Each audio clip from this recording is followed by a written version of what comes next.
It's nice to be talking to you today. How are you doing? I'm doing okay, thank you. Um, you've had some time to ruminate about things right now and think about things for a little bit. Um, who do you most feel betrayed by? Because the house really flipped on you. Yeah, I mean, I think that I feel most betrayed by Felicia. I think that I had conversations with her about why I felt that way. Yeah. Just in clear transparency, like I have a affinity for older adults. I'm really passionate about taking care of older adults. I felt an affinity for her right when I met her. Um, she reminded me a little bit of my mom and her feistiness. And so to be betrayed by her really hurt. And ultimately, she controls that decision, right? She decides who the replacement nominee is. And so, although she's working with a group of people, she eventually holds the responsibility. Right. Now, you got some feedback on your HOH, and it's with some people it touched things the wrong way. At the time, did you get any sense that that it was going that way? Did you get any feeling from people, or did nobody say anything to you? I have some internal insight that I felt like I was talking a lot, not listening. I thought in my HOH, it was pretty clear who the target was. So I'm not Right. sure that I would necessarily needed a lot of feedback because Riley had clearly mentioned my name. I explained that to the professors. I think sometimes people need to be heard, which I didn't do a great job of. I Right. think that, that sort of transpires into my conversation, my veto meeting with Riley, which I feel terrible about and apologize for immediately afterwards. Right. I just sort of like overstepped or crossed the boundary. One of the things that happens is that, and one of the things that I did is I underestimated the intensity of the situation and Right. how I would handle those types of situations. Um, and because of that, you're working with the best set of equipment you have. And when you make a Right. mistake, you have to apologize for it. And I felt like I did that. But the problem is that once you get people to feel a certain way, they feel a certain way. And sometimes you can't fix that. It just takes time. And in the Big Brother game, you don't have the luxury of time to Right. heal those wounds. Had I stayed a couple months later, then yes, it could have been forgotten, but it couldn't be forgotten in a week, Right. right? And because I make that mistake, then basically gives people a reason to target me. In addition, I had done a lot to win, to basically protect my alliance and put those two things together. And you see me backdoored and out of the house. Now, look, again, you've only had a limited time to kind of like go over things. What do you think your fatal flaw was in the game, Hisam? Because you were a pretty strong player up until that point. My fatal flaw was the veto meeting, Right. right? My fatal flaw was the veto meeting. I basically, people felt like she was already down. They felt like I kicked her while she was down. That was not my intention. My intention was to be clear and to explain and to also offer what I wanted.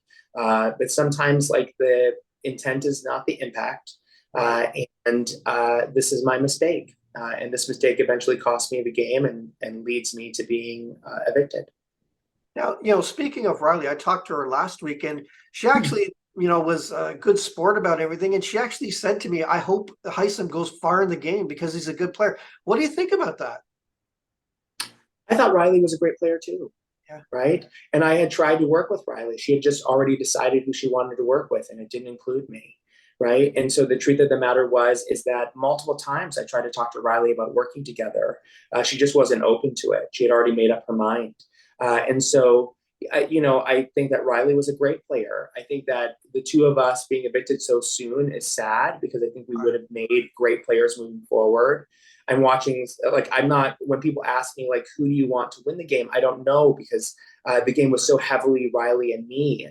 And so the truth of the matter is, like, I don't know what will happen next, which is exciting, right? It will be exciting to see what happens next. But yeah, I mean, like, of course, I would have wished the same for Riley had she done the same. Now, now we saw you were with the professors, but of course you were also wheeling and dealing with some other players just to make sure that you had those parachutes and that reassurance. How dedicated were you to the professors, Heisen? 100%. I would have taken them to the end. And that's the truth. right? Like I was very proud to be a professor. I was with them 100%. I shared all the details. What you may not have seen is I was literally going to them and counting things in the house and telling them. I was helping them remember things, right? Because I wanted us all to go very far, right?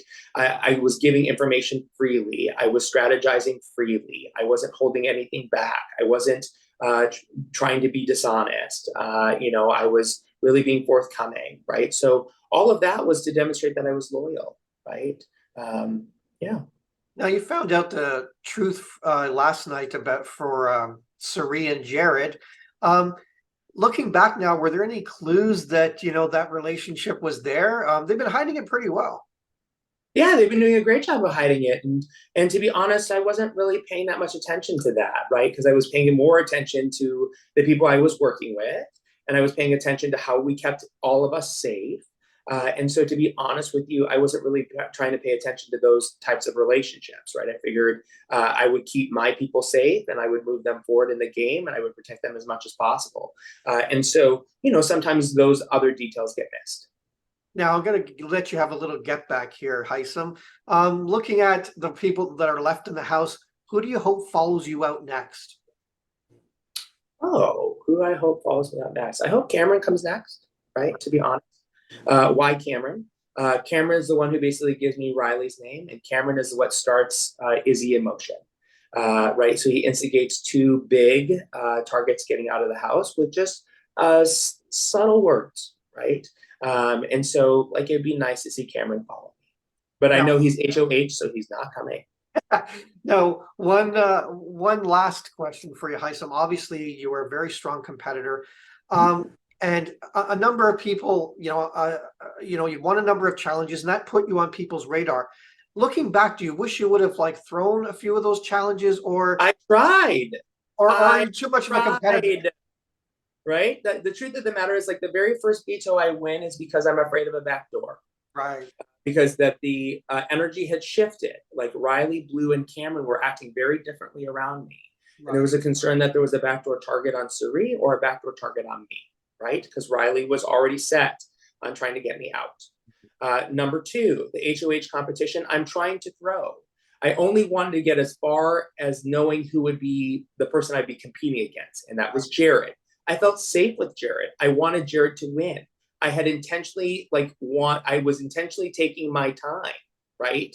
As you watch me walk around the car, right? Like, it's not that I didn't see the number 4. I'm just walking around trying to take my time.